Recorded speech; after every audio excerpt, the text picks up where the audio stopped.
Da, bună ziua. Sunt într-un Auchan din Franța. Auchan, cum îi spunem la noi, în Franța. Uitați, oameni buni, ce frumos este aranjat tot.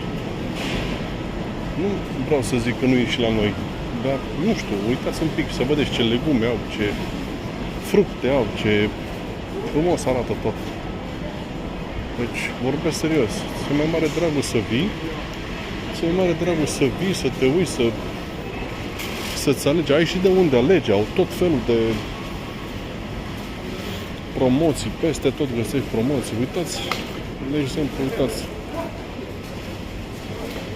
Uitați ce frumos, uitați. Mango, uitați ce frumos, uitați. Mere de toate felurile. Ce să mai zic? Nici nu știu ce să mai zic câteodată. Mă gândesc, parcă nu ne aduc ăștia tot felul de resturi, frate. Numai la ei aici. Uitați ce frumos, uitați.